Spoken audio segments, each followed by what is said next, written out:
Hey everyone! Today we're diving into the fascinating story of the Prophet Habakkuk, an intriguing figure from around 612 BCE.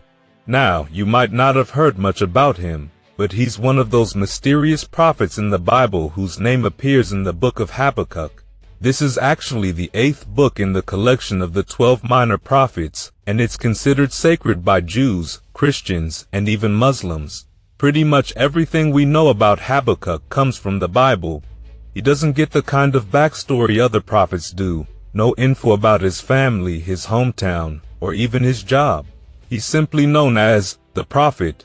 And while traditions have tried to fill in some of the blanks over the centuries, a lot of that extra information isn't considered reliable by modern scholars. Now, his name, Habakkuk, is quite unique.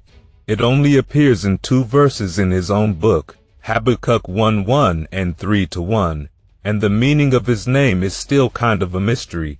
Some people think it's connected to an Akkadian word for a fragrant plant, while others suggest it might be linked to a Hebrew word meaning embrace.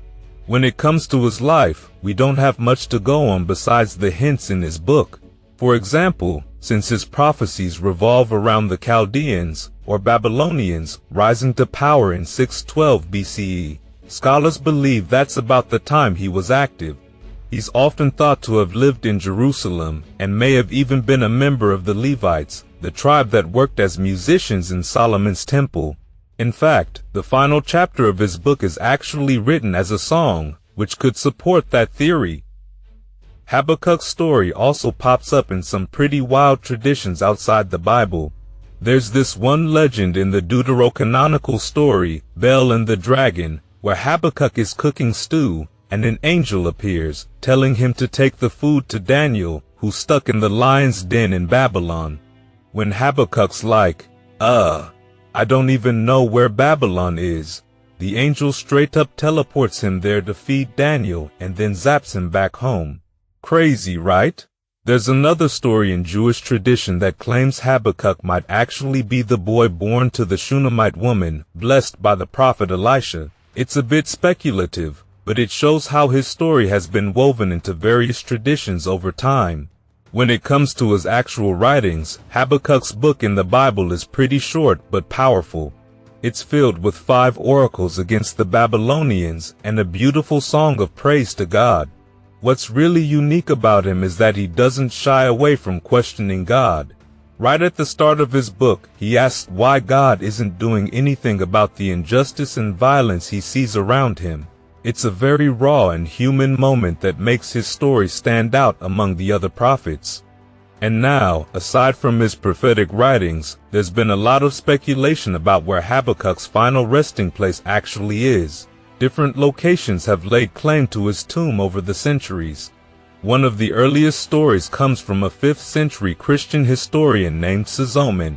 He said that Habakkuk's relics were discovered near a place called Selah, close to Beit Jibrin. According to legend, God revealed the location of the relics in a dream to a bishop named Zebinus. That's one claim, but there are other places too. Currently, both Israel and Iran claim to have Habakkuk's tomb. Let's start with the one in Israel. Tradition says that Habakkuk is buried on a hillside in the Upper Galilee, which is in northern Israel, near the villages of Kedarim and Hukak.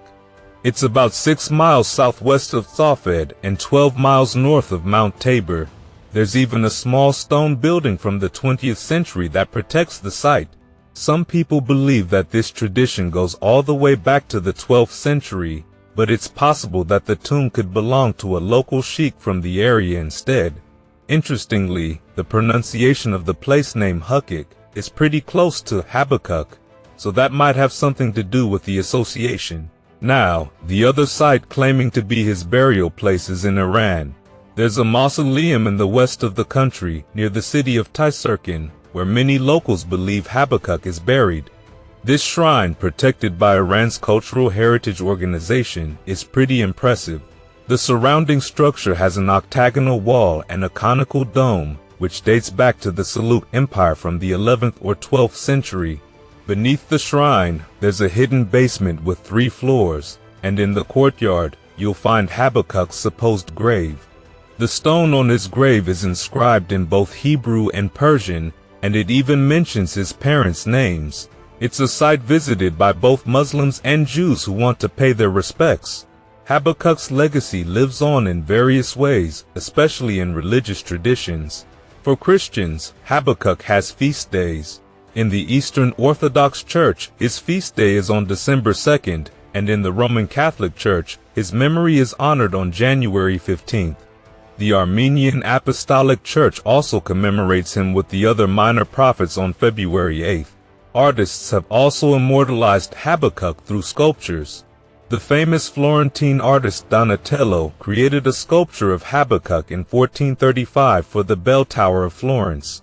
This statue, nicknamed Zuccone, or Big Head, because of its proportions, now resides in the Museo dell'Opera del Duomo. There's also a stunning Baroque sculpture of him by the artist Bernini in the Basilica of Santa Maria del Popolo in Rome. And in Brazil, the sculptor Aleijadinho created a soapstone statue of Habakkuk as part of his series of the 12 prophets, which you can see at the Santuario do Bom Jesus do Matosinhos. In Islamic tradition, Habakkuk is also respected, even though he's not mentioned by name in the Quran. Some Islamic scholars believe that Habakkuk predicted the coming of the Prophet Muhammad and the Quran. There's even a story from the court of Al-Mamun where Imam Ali al-Rida, a chief Islamic scholar, quoted Habakkuk when discussing the prophecy of Muhammad. He referred to a passage where Habakkuk supposedly foretold that a new book, the Quran, would come after the fall of the temple in Jerusalem. Over the years, Muslim scholars have cited passages from the book of Habakkuk that they believe refer to the coming of Muhammad. For example, some interpret verses like, "His glory covered the heavens, and his praise filled the earth," as a reference to the spread of Islam. There's also commentary that suggests Habakkuk's words about rays of light symbolize the light of Muhammad's teachings. And there you have it, folks. Habakkuk's influence stretches across multiple cultures and religions. His legacy lives on through his writings, the places that claim to be his burial site, and even art and sculpture.